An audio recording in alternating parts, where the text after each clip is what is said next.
now watching Grandma TV. Prepare for a ride. The Beatles, probably one of the most prolific bands of the 1960s. Definitely one of the most popular bands that ever come across from the United Kingdom to America and make their mark here in the United States. Definitely responsible for the sexual revolution of the 1960s, as well as influencing a lot of American bands and also the American populace into a lot of Eastern esoteric knowledge through their music and through their daily living. They were also students of Aleister Crowley, which on their Sgt. Pepper's Band album, he's on the cover of it. And so they were heavy into the satanic realm as well, and definitely left their mark on the music industry, influencing people to accept occultism in America.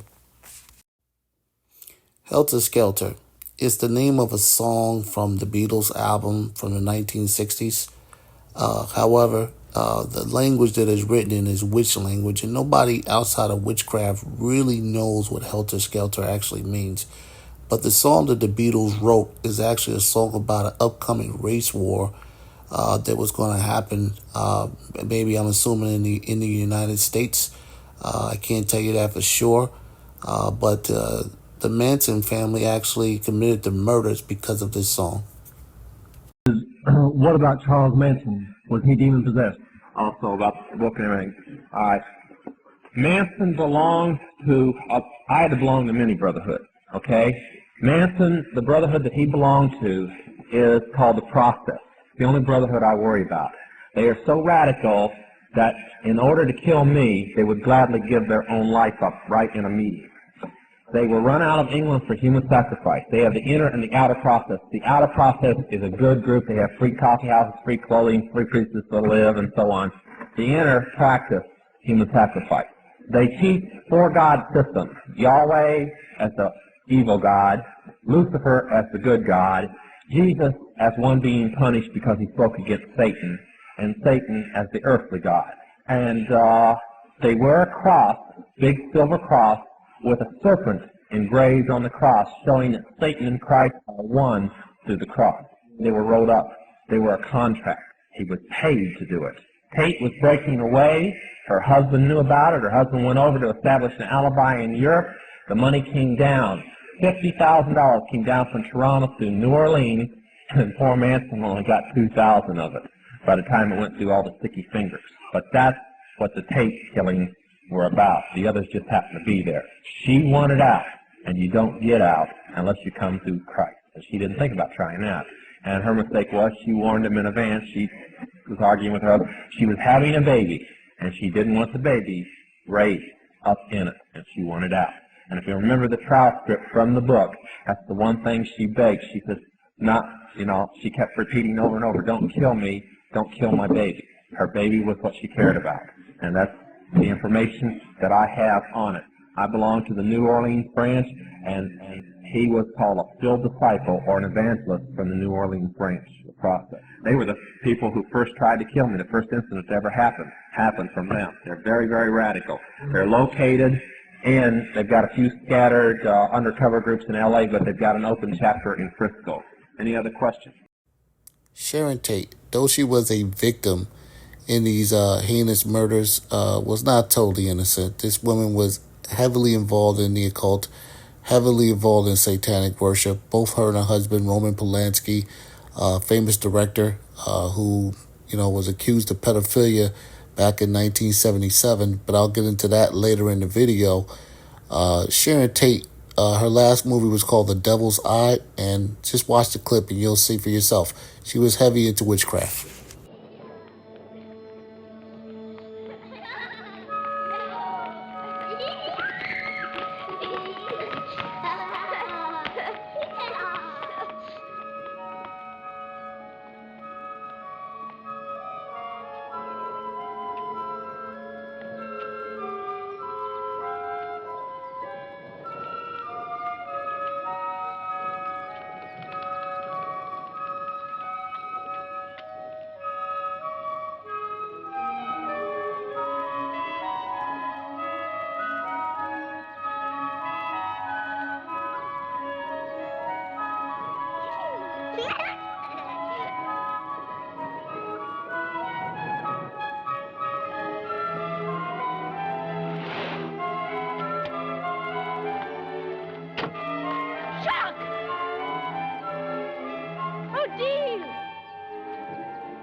Mother's angry. I think we should go down. Must you always do as your mother says?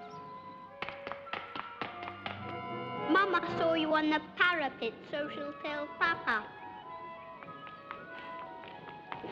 Now you know perfectly well you're not supposed to be up here. Now go downstairs at once. But Mama, we're only Don't argue with me, Jacques. Go downstairs immediately, both of you.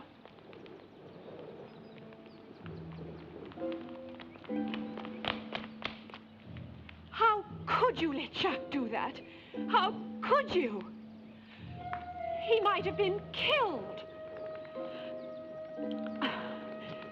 You know as well as they do that they are not allowed to play up here.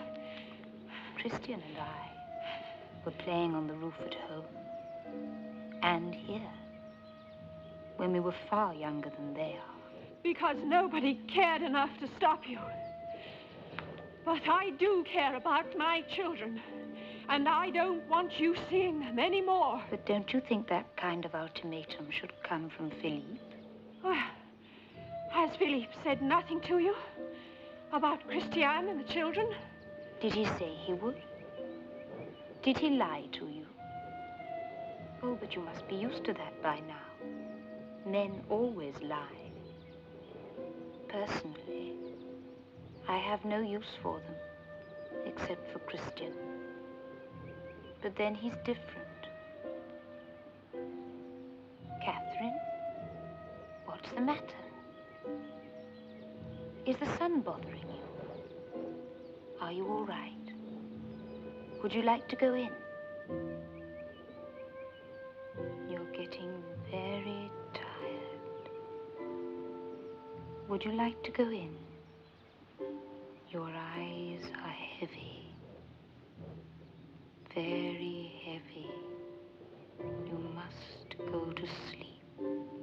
You must go to sleep, Catherine, to sleep. Careful, Catherine. You might fall. Take my hand. Odile. Help me. I am helping you, Catherine. I am helping you. Just a few more steps, then you'll be safe. And you can hold my hand. Take it, Catherine. Take it.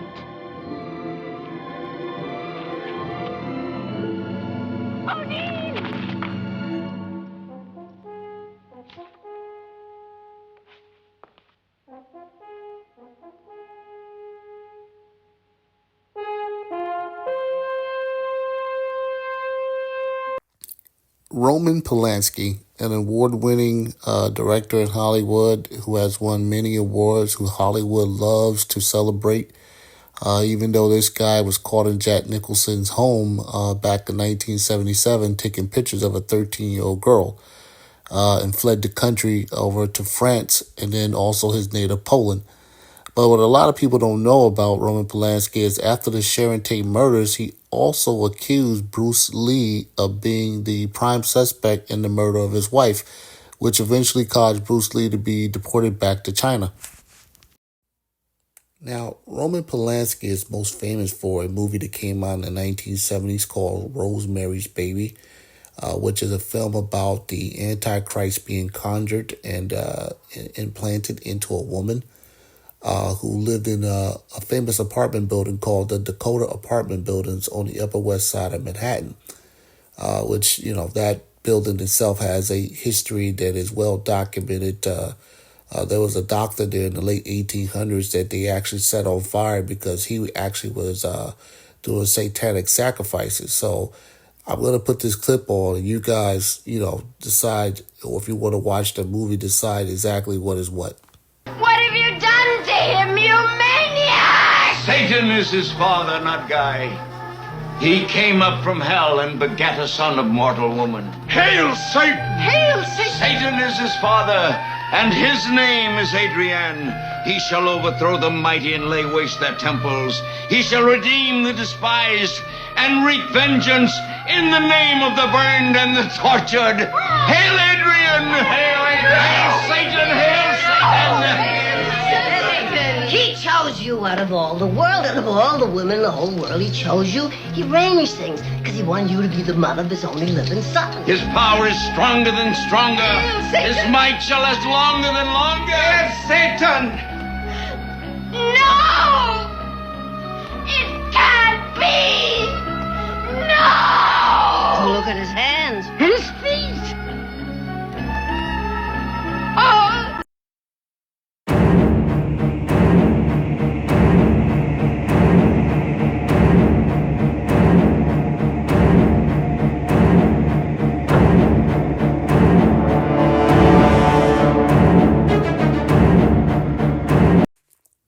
The Dakota apartment buildings are on the Upper West Side of Manhattan. They were built between 1880 and 1884. And since this building has existed, there's been a lot of nefarious things that have happened in this building and also outside of the building. There was a doctor there back in 1889, if I'm not mistaken, who the people in that area accused him of witchcraft and child sacrifices. And they took him out of the building and actually hung him and burned him, believe it or not.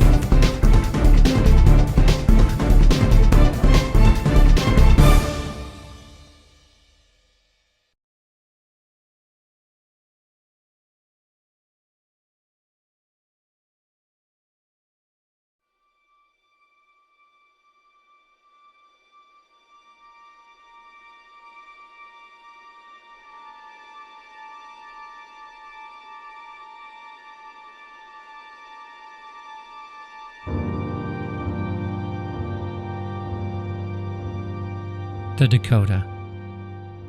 An imposing Gothic structure towering over 72nd Street and Central Park West. A place many believe is where the devil stays when he's in New York.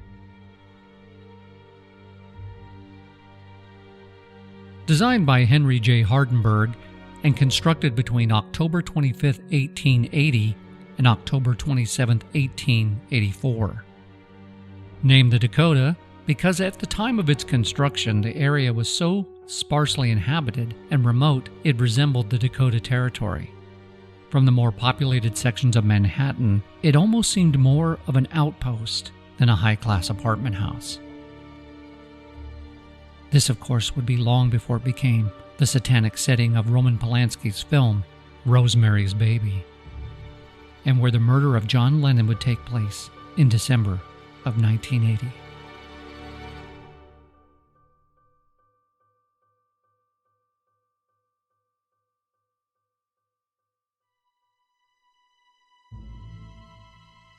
The Dakota proved from its earliest beginnings that something was definitely wrong with the place. During construction, painters would often see a young girl playing in the hallway. Reportedly, one of the workers went to chase her off, as this was no place for a child to play. He followed her to a room that turned out to be nothing more than an empty closet. Shortly afterwards, that painter fell off the scaffolding and to his death. During the 1930s, numerous reports of poltergeist activity took place in the basement. John Painter, the building's electrician, was once attacked by a figure in the basement wearing an odd mask with a winged collar. At first, Painter thought it was just a kid playing a prank because the figure was so short. But upon hearing the deep guttural noises and rancid smell of sulfur, Painter cried out to God. This immediately caused the figure to jerk the mask off, shake it at him, and then vanish. Painter had reportedly remarked he was convinced it was the devil himself who attacked him.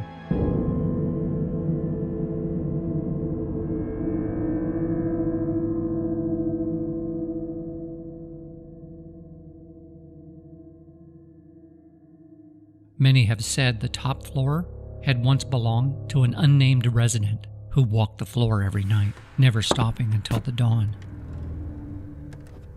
To which one resident who lived below often said it was like listening to the hooves of the devil pacing back and forth every night from midnight until dawn.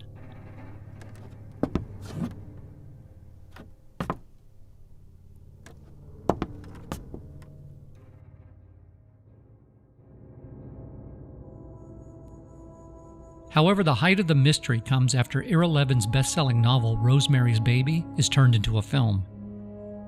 The building in the movie is called the Bramford, which is Levin's tribute to author Bram Stoker, but it was actually based on the Dakota.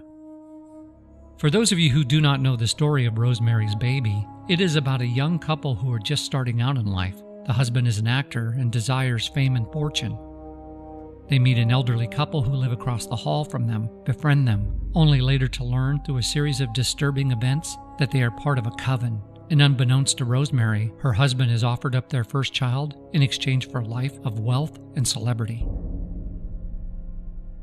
What's truly disturbing is that 1 year later, Roman Polanski would lose his wife, Sharon Tate, in a horrific home invasion from members of the Charles Manson cult known as the Family. The disturbing irony that Polanski suffered himself as the title character of his film Rosemary, but would go on to achieve extreme wealth and fame. Manson ironically would be forever tied to Sharon Tate, Roman Polanski, the Beatles, and John Lennon, who would often refer to himself as the devil. Tex Watson, Manson's #1 man who led the home invasion, had said to the victims that he was the devil and there to do the devil's business. So where do the Beatles and John Lennon enter into all of this? Manson referred to his apocalypse as Helter Skelter and believed the Beatles were sending him secret messages via the public named White Album, telling him to prepare for the end of the world.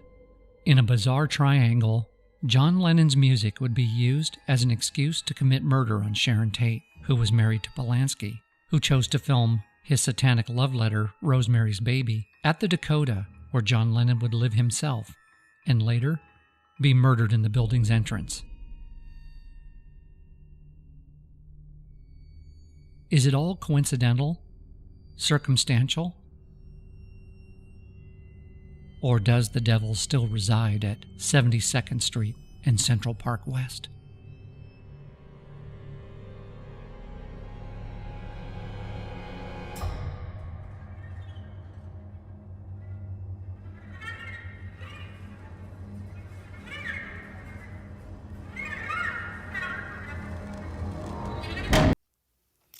John Lennon, ironically, was killed by a guy by the name of Mark Chapman, who shot him in front of the Dakota apartment building.